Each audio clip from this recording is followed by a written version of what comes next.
We have the end, it seems, of a long-running saga, though, that Clay and I wanted to address with you for a moment here.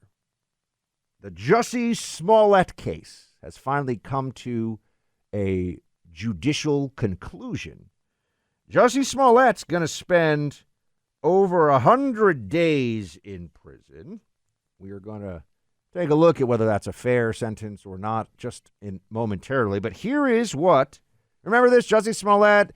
The guys yelled, "This is MAGA country," and they poured bleach on him and put a noose around his neck, and then he walked home with the noose still on because he was getting a sandwich on the streets of Chicago at 2 o'clock in the morning in the middle of winter. It was like 30 degrees outside, and two guys wearing MAGA hats are yelling, "This is MAGA country," or whatever. He made it up, so it doesn't even matter.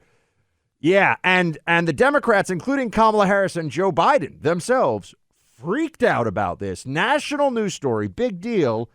Here is the judge saying, yeah, you're a liar and you're going to prison. I'm fashioning the following sentence, and here's your sentence. I'm sentencing you to 30 months felony probation, and the probation is going to be to this court. You're going to be allowed to travel wherever you want. You do not have to live in the state of Illinois.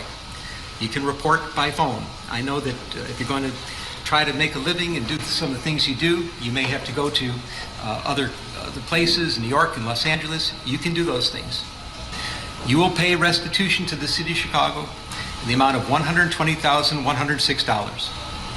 You are fined $25,000, which is the maximum fine. And you will spend the first 150 days of your sentence in the Cook County Jail. And that will start today, right here, right now. Clay, is this justice? No. I am glad that the judge put him in jail for at least 150 days. 5 months, whatever the math is there, 6 months, depending on how exactly you classify it. But I wanted, if you remember, we talked about this, I wanted him to get years in prison. And that would have been in a very aggressive sentence.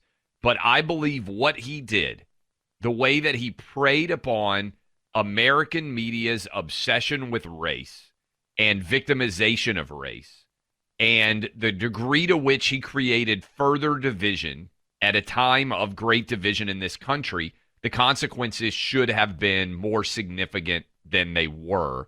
I do appreciate the fact that he's going to have to go to Cook County Jail. I think leading him out effectively in handcuffs was significant. And even hearing Jussie Smollett, he tried to throw up, did you see the Black Power fist as he walked out?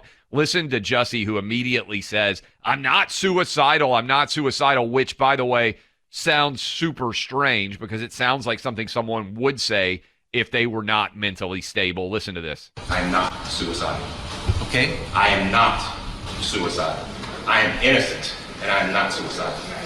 If I did this, then it means that I stuck my fist in the fears of Black Americans in this country for over 400 years and the fears of the LGBTQ community. Your Honor, I respect you and I respect the jury, but I did not do this. And I am not suicidal. And if anything happens to me when I go in there, I did not do it to myself. And you must all know that. Clay, is it more offensive that he's claiming to be a civil rights hero, or that he's still saying he didn't do it? I'm just, which one to you is more mind-blowing?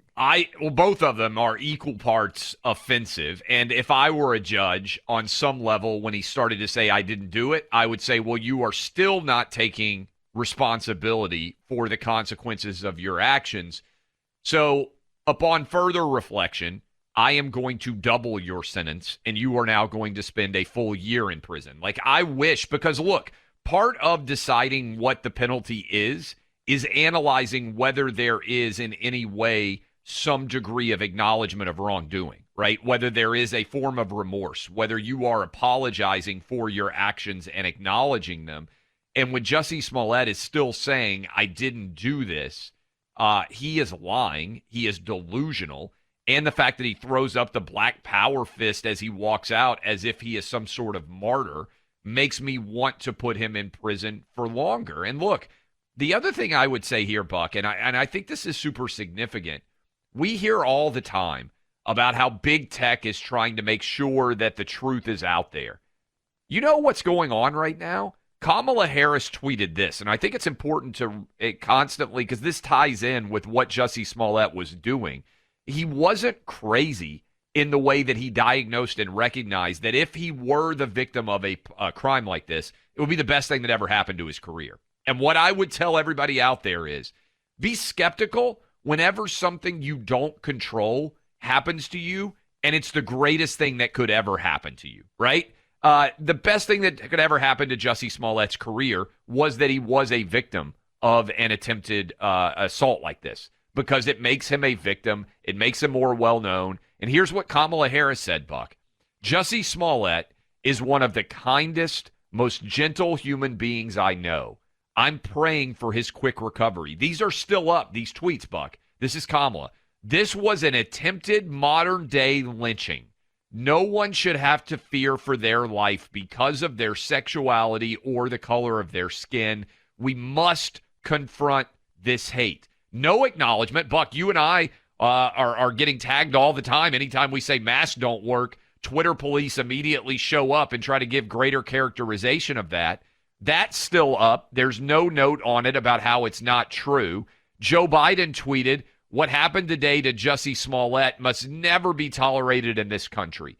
We must stand up and demand we no longer give this hate safe harbor, that homophobia and racism have no place on our streets or in our hearts. We are with you, Jussie." Clay, these are still up. They're still up, and there's a reason for it. The price that you have to be willing to pay for wokeness is looking like a fool. That's actually part of the obedience that is demanded of the woke.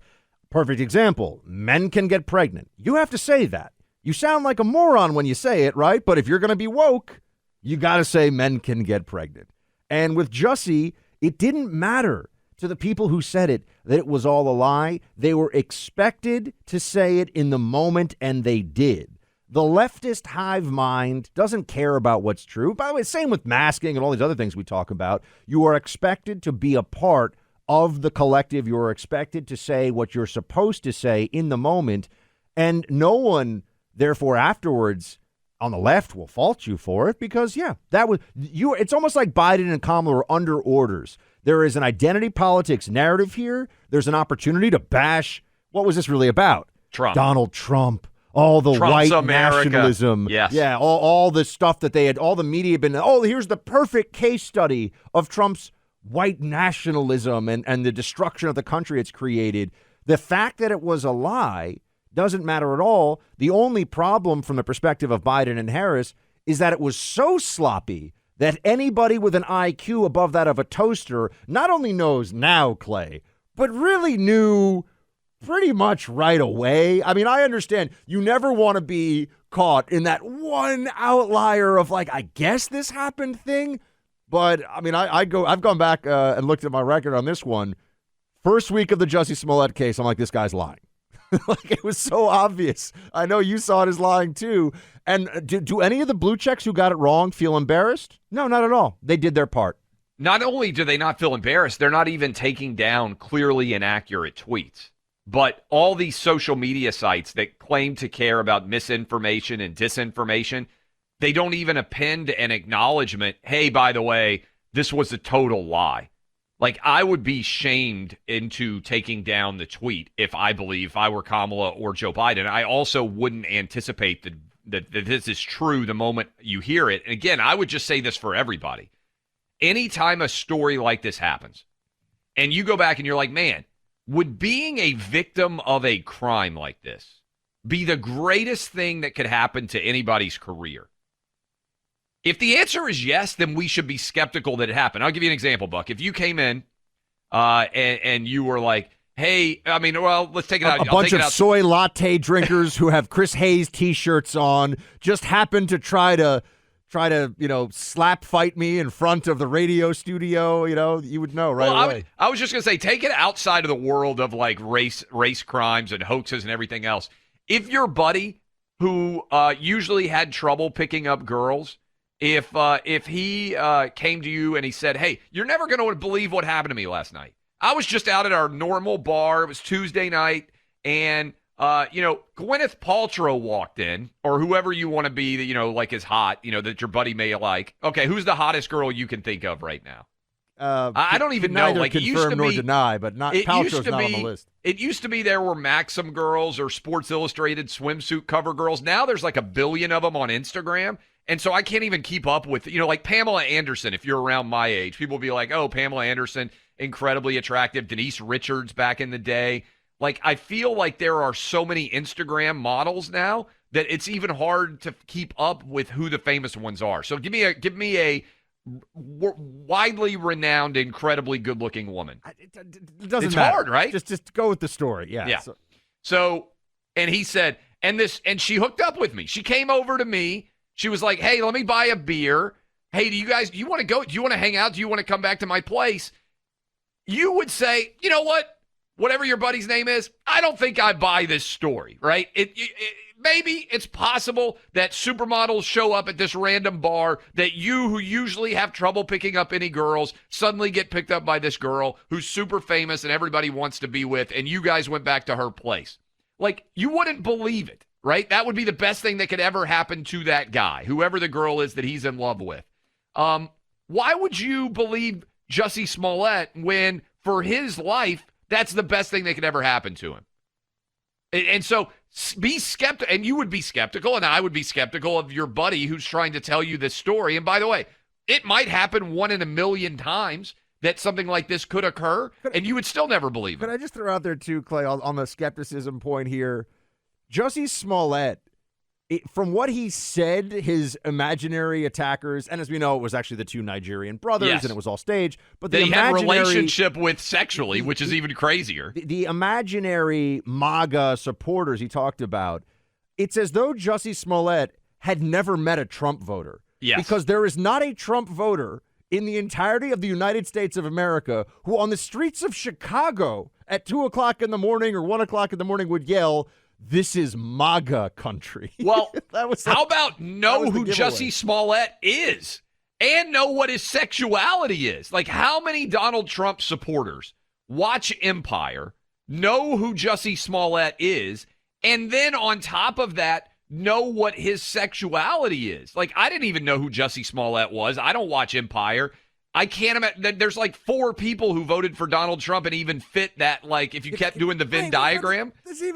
They were wandering around the streets of Chicago Yes. with a noose, Yes. allegedly, just like trying On to find Jussie. It's the coldest night of the year, I think, in Chicago. Just on the possible off chance that they were going to run into Jussie Smollett. I mean, it's just a few steps away, folks, from Jussie Smollett said, "Little green men came out of a spacecraft wearing Trump hats and they attacked me." I mean, it's just completely nonsensical. And the sitting president and sitting vice president and 95% of blue check news media were like, "Oh my gosh, this is an atrocity." By the way, I'm really disappointed that I can't even come up with a girl. Like, that's the world we live in now. Everybody's on Instagram. I always There's fall like back to my child, my teen crush was, because she was my age on Seventh Heaven. Remember that show? Jessica Biel. That was, so I'll tell you. Jessica Biel was great. Yeah. Jessica Biel back in the day, Britney Spears, Christina Aguilera. There were all these girls you could point to. I don't even know who the girl, like if you were 24 right now, who do you point to? I'm not even sure the answer. I mean, I'm too busy reading history books, Clay. I have no idea. Well,